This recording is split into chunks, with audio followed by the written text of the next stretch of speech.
Welcome back to Season 4, Episode 2 of TVGP's Critical Misses. I'm your host, Foster, and joining me as always is Moonpier. Hello.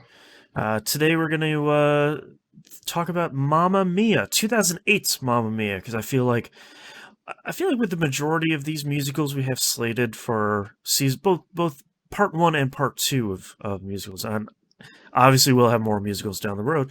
I feel like, especially for some of these bigger ones, there's kind of like, well, it came out in the 70s and the 80s, and then there were two in the 2000s, and then there's another one in pre-production now. Yep. Yeah, so this is the 2008 one. I feel like I know a little bit more about Mamma Mia through osmosis than I did about Hairspray. This has definitely been memed a lot more. Yeah, I feel like my big touchstones for this are the main character is gonna get married and she doesn't know who her dad is.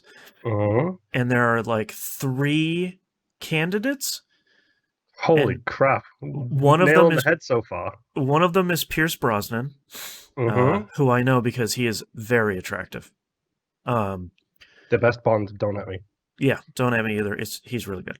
I think another one is Colin Firth, but I feel like I get him confused with someone else all the time. You do get him confused with someone else, but in this case, you are correct. Hey, nice. I like Colin Firth.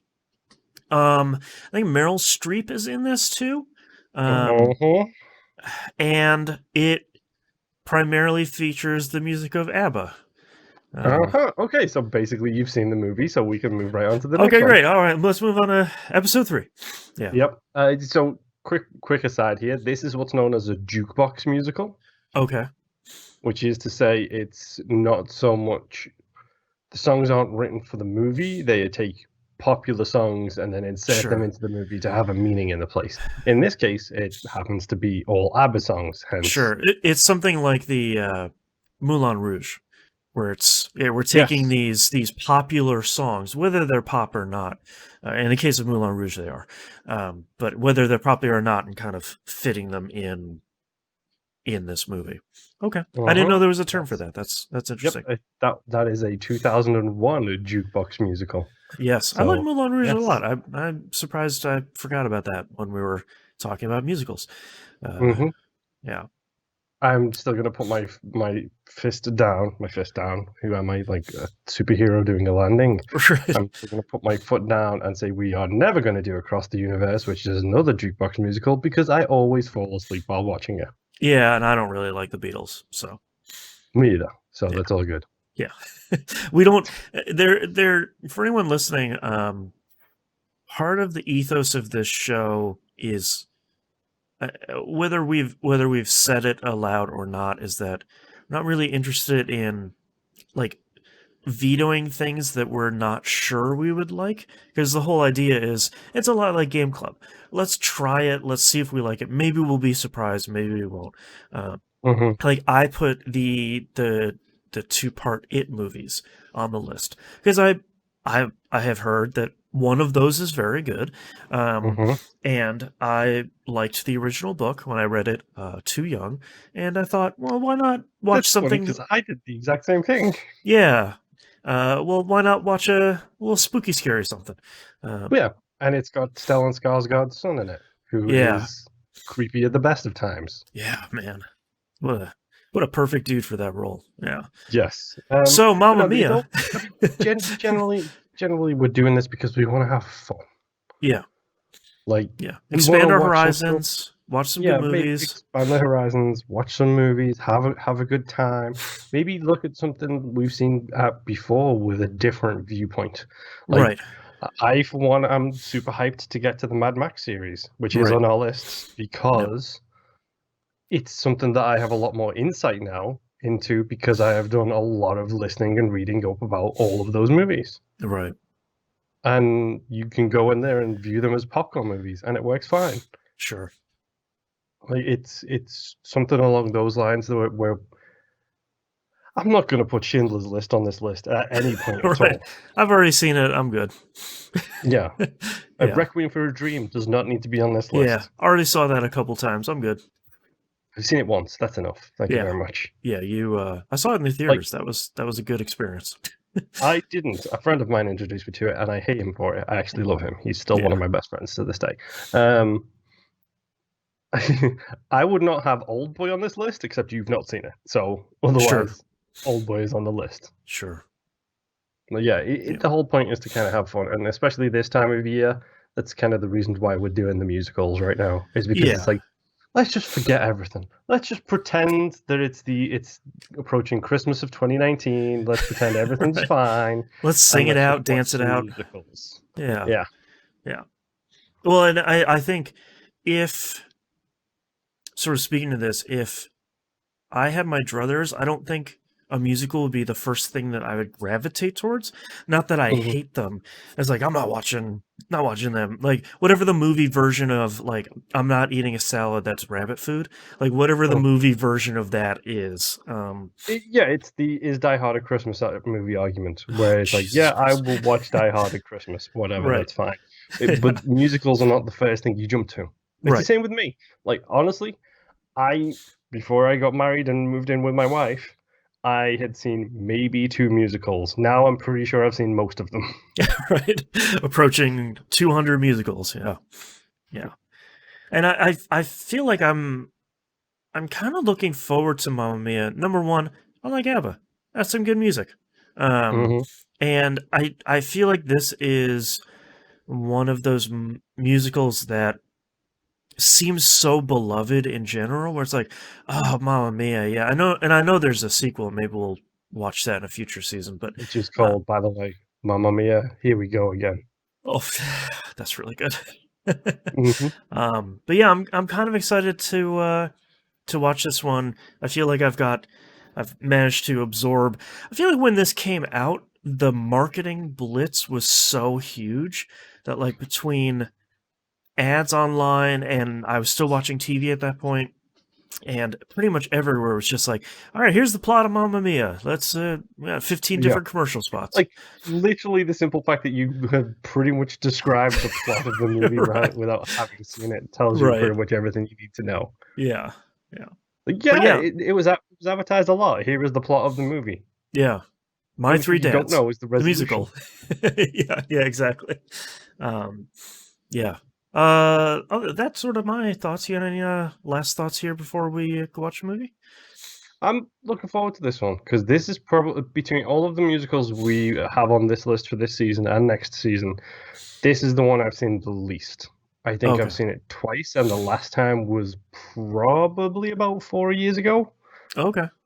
So it's been a long time since I've seen this. I'm curious if I will allow the happiness to seep into my blackened soul, or if this is a case of, oh, it's a musical happy feelings, get away from me kind of situation. Will this defeat the 2020 miasma for an hour and 45 minutes, or not? The power of ABBA.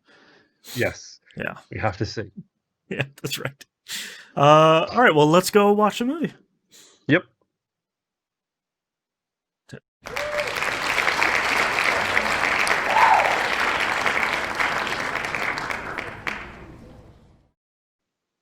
Welcome back. We have watched the movie. We have experienced the full catalog of ABBA. They only recorded, 14 songs? Nothing yet, just that one album. Yes. That one album from the 70s is called Mamma Mia. They just put it right in this. Now, we watched Mamma Mia here. Forgot to pull up my notes. Let's do that real quick. There we go. I'm a little torn on this one. I feel like I had low expectations going into the first one, where it's like, I don't really know anything about it. And then, starting off that movie with a hot musical banger and just kind of continuing the whole movie. I think this is my first jukebox musical, I believe. Okay. So I feel like that. You've never seen Moulin Rouge?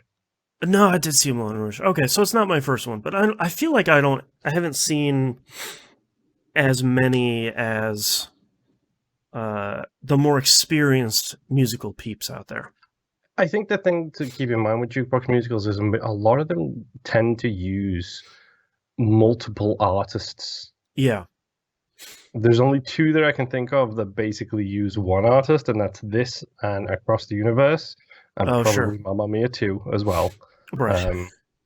But most jukebox musicals tend to use like a whole bunch of, of variety when it comes to that kind of stuff. Right. I feel like locking yourself in to like one that's not a biopic. Like Right. we have biopics on our list, for example, and we have whatever it is, Spaceman and Queen or whatever they're called, Rocketman, Yeah. Right. Yeah. and and the Queen one, which is like, well, they're kind of jukebox musicals because they're basically based on the biopics based on the Sure. Yeah. Bibles. They have one foot in on both ends of both sides of the fence. Mm-hmm. Yeah. But yeah, I, I'm not a huge fan of ABBA. I like them fine. It's not like, oh, man, ABBA came in my randomized music playlist. Yeah, let's listen. I'm not pulling them up on Spotify, but you hear Waterloo and you're like, yeah, that's still a good song. All right, Mm-hmm. that's great. Yeah, don't get me wrong. ABBA's got some bangers. For sure. Yeah, Let's not doubt that fact. There's a bunch of bangers in here, like, but yeah, Mm-hmm. it's one of those things where it's sort of like, all right, yeah, like Across the Universe is Beatles, right? Yes. That makes sense. Where it's like I'm gonna make a jukebox musical based on one of the biggest and most beloved bands on the face of the planet that literally everybody knows. And to be honest, who changed their style like every 4 years? Right? Yeah, like there's a pretty deep well of stuff to pull from there. I think my biggest problem with Mamma Mia isn't really the music, and it isn't the artist. I think it's the little story. No, it's not even the story, because I think that's kind of fun, like My Three Dads and Go on an Adventure. But I think and to be fair, I think there's like an interesting parallel you can draw here from Amanda Seyfried and what's her name, Sophie, and her two friends who show up for like 7.5 minutes in the total runtime. The group of those three plus Meryl Streep and her two friends plus the three dads. I think there's this kind of interesting thing they could have done something with, and maybe they did it in the stage play, I'm not sure, but like there's these three groups of three that I think could be potentially interesting. But I think that the snippets of stuff between the songs is easily the weakest of the entire movie, because so much of it just feels so wooden in a way that is really surprising based on this huge star-studded cast. I mean, Meryl Streep is as great as she always is. Like, I'm not here to crap talk Meryl Streep. Like, put your pitchforks down. For those of you who don't know, obviously we record these a little bit before they go out. Right. I saw that Meryl Streep in her 60s, me and my 20s tweet this week, and I could not help but retweet it instantly. Yep. Yeah, Meryl Streep jumping off of a bed and doing a high kick, and me in my 20s just with a broken back waking up in the morning. Yeah. It's really disappointing because, like, I like Colin Firth a lot, and I think he is not good in this movie. I do not like him in here at all. He's really not good because, like, I feel like they either, like, didn't rewrite little snippets of his part once he got brought on, or they just didn't play to his strengths. But, like, he feels largely wasted. I feel like, who's the third dad? We have James Bond, we have Colin Firth. Pierce Brosnan, Colin Firth, Stellan Skarsgård. Stellan Skarsgård is virtually not in this movie at all, which is really weird. I feel bad for him as well, because, like, I as much as I hate to say this, Pierce Brosnan kind of steals the show. Yeah, even though he's not good either. It's a bummer, because I feel like Pierce Brosnan is so attractive that basically you just put him on screen and let him smolder for an hour and 47 minutes, and you got a winner. Like, he just pull out that accent, put some tight pants on him. There's a reason that I think he is the best Bond. Right. It's because he pulls off that charming, like, I don't really care attitude so well. Don't get me wrong, he's in the worst Bond movies, but I still think he's the best Bond. For sure. And it gets even better when he doesn't speak in an English accent and starts speaking in his natural Irish accent. Right. It gets even better. Yeah, and then I do have to say, I don't know if he did his own singing for this film. It's not his strong suit. Which... Who, Pierce Brosnan? Yeah. All of the guys, I'm pretty sure, did their own singing, and all of the guys have admitted that it's not the best. Yeah. It's sort of charming in a way where it's like, you're clearly not, like, obviously standing in the shadow of Meryl Streep, just killing it. But, like, the three of them... Standing in the shadow of all of the ladies of this movie, because they all... Who knew that Cindy Lou Who's mother, or whatever her relationship is in that thing, could perform this well? Yeah. You're right. All three of them are really good. Amanda Seyfried does pretty fantastic. Okay, too. And, and then the guys come in and the guys are okay. They're not great. They're amateurs. Yes.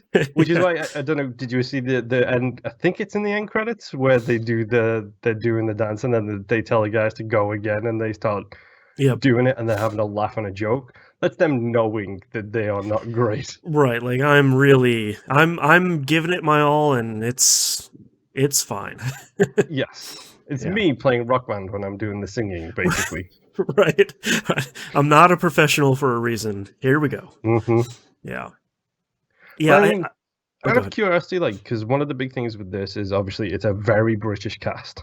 Yes. And a very British thing, especially in like the late 80s to early aughts, was when you get to a certain age, you move to one of the Mediterranean places, be that Ibiza, Greece, it's south of Italy, south of France, whatever. Somewhere nice and warm. Yes. So basically that becomes the British Florida. And quite often they do that by running a hotel chain or running a little B&B and that kind of stuff. Good luck with Brexit, all you idiots who don't want that anymore. Right. But very often they did that stuff when they got to a certain age and they got fed up with the cold and damp of England. Right. So this is actually a very British story as well, because that's very much something that older British folk would be like, you know what, I'm going to Ibiza. Right. I'm just going to move to Farting Ibiza. off to Greece. Not the dance section, not all the club section. I'm just going to go and live on one of the little archipelagos and have a little house, then a little B&B that I'll run until it falls apart or I do. Right. It's weird to me how much this story speaks to me as a British person, considering that's all everybody used to do. Doesn't happen so much anymore. Sure. But that's interesting. It's a really interesting cultural look, because obviously you still have the locals who are working this B&B and stuff, but it's ran by the British dude who is colonizing these places. Question mark? Right. Right. Yeah, this is a weird one because I think it's fine, and I think a lot of the stuff with Meryl Streep and her friends is fun. Like, a lot of their interactions feel... they are so good. It feels like they are just having the time of their lives on set, and it's really coming to camera. Hey! But, like, very much like what you hear behind the scenes of an Adam Sandler movie, where it's like, all right, we're going to go to paradise. 15 of my friends are coming along. We're going to have a blast, and there are going to be cameras. Or we're going to make a dumb movie and whatever. Like, it feels very much like that for them, where it's like, there's a natural chemistry there that's really solid, and they're just having a blast. And I think that's super great. I wonder how much, like, choice they had in their own dialogue as well, because as a older gentleman now, I know how absolutely filthy women who are slightly older can be when they feel like they don't need to portray the innocent woman kind of thing that society has thrust upon them. I know how filthy the older generation can be. And it's like, Yeah, you know what? Cindy Lou Who's weird person who doesn't like her. Hmm. You are filthy and I accept you for it. You Right. are And I love you for disgusting it. and I accept you for it. Yeah. And I think them having such a great time and them having this natural chemistry really brings into stark contrast the most of the rest of the people in the movie, where it's sort of like, yeah, there isn't a whole lot of chemistry between some of these trios of people. Mm-hmm. And I think that's kind of, and I, I, I, this is a weird criticism, and it might just be a thing about jukebox musicals. A lot of it is like, all right, we got done with an ABBA song, everybody got their feelings out, and then Pierce Brosnan has a line or two, says, all right, well, that's how you feel. Here's how I feel. Another musical number. It's like, oh okay. All right, let's Yes. launch right into another one. Okay. So, what did you have any favorite like dance or musical numbers? Um, no, because I felt like all of them were all really good. Like I feel like I didn't have any favorites because I don't think there were any that I disliked. Um, I'm trying to remember if there were any. No, I felt like I enjoyed all the. I liked all the townspeople dancing on the dock in that one Yep. scene.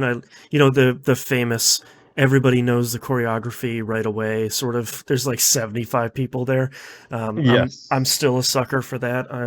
But I don't know. I don't know if there were any that I wasn't crazy about. I felt like they were all strong. Yeah.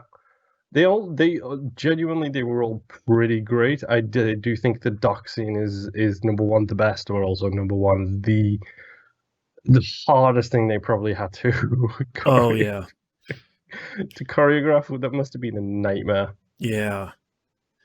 Trying to think what else. I don't know. I kind of liked. I kind of liked this whole thing with, um, Sophie inviting all of her dads, and I like that they. I was expecting the whole movie to be this thing about let's hide my three dads until the wedding. I like that her mom just finds them like literally 2 minutes later and is like, Instantly. oh, they're over here. What do you think of the the costuming for the gents when they were playing the younger versions of themselves? Those are really good. Stellan Skarsgård being the giant goth guy, wasn't he? Like he was the Yep, tough motorbiker guy, that's and Pierce so good. Brosnan with that mustache. I just I like that they didn't. I like that they didn't like just put a little bit of makeup on them and be like, oh look, it's them, it's Pierce Brosnan younger. It's like, no man, look at this dude, like look at this dude with this handlebar mustache. Like they leaned all the way into it. I really respect that because I feel like in a lot of movies they'd be like, they're big enough stars that they could be like, you are not making me look like this. This is the dumbest thing ever. But they Yeah. were like, yeah, man, how about you give me really long hair too? That looks real dumb. Um, Yeah. So yeah, good. those were I forgot about that. That was really good. Yeah. Like it feels Um, like that's where the guys had the most fun was on those scenes. yeah. And like But there's that scene with where Sophie runs away with the three of them and they sail their boat around the island. And it's like that was a pretty good scene with, she gets a little bit of time with each one of them, and I thought Mhm. that was pretty well done. Um, but yeah, Mamma Mia was fine. I feel like Yes. it's not one of those movies where I watched it and I was like, God, I just wasted an hour and 47 minutes or however much it is. Like, I'm sure the they'll get to that runtime. eventually. Like the runtime where you're like, I just wasted. It's this movie isn't Monkey Bone. It's not by far the worst movie I've ever seen in my life. So like that, we haven't plumbed those depths. Not Um, yet. yeah, not yet. But I think it's one of those that I came away. It's like there's a couple really solid musical numbers. There weren't any that were bad. The acting was kind of all over the place in a way that it's a little bit inexplicable with kind of a hugely star-studded cast, but I think some of that might be influenced by coming off of Hairspray, where everybody in that movie murdered every character. Like, they killed it in that movie. So I think even what's his face, who isn't a singer, the mafia gangster guy, like, even his song isn't that bad. Like, yeah, it's okay. It's a pretty solid one. Like, that's the weakest song of the entire movie because it's John Travolta doing a weird voice, and him who's not a trained singer. Everybody else in that nails it. Yep.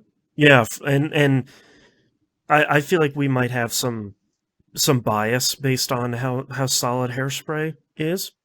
But I don't think that makes Mamma Mia a bad movie. I think Mamma Mia is just kind of a fine movie. I think it's okay. So before we wrap up, there's something we didn't do at the end of the last episode. Do we want to tell people what we're going to watch?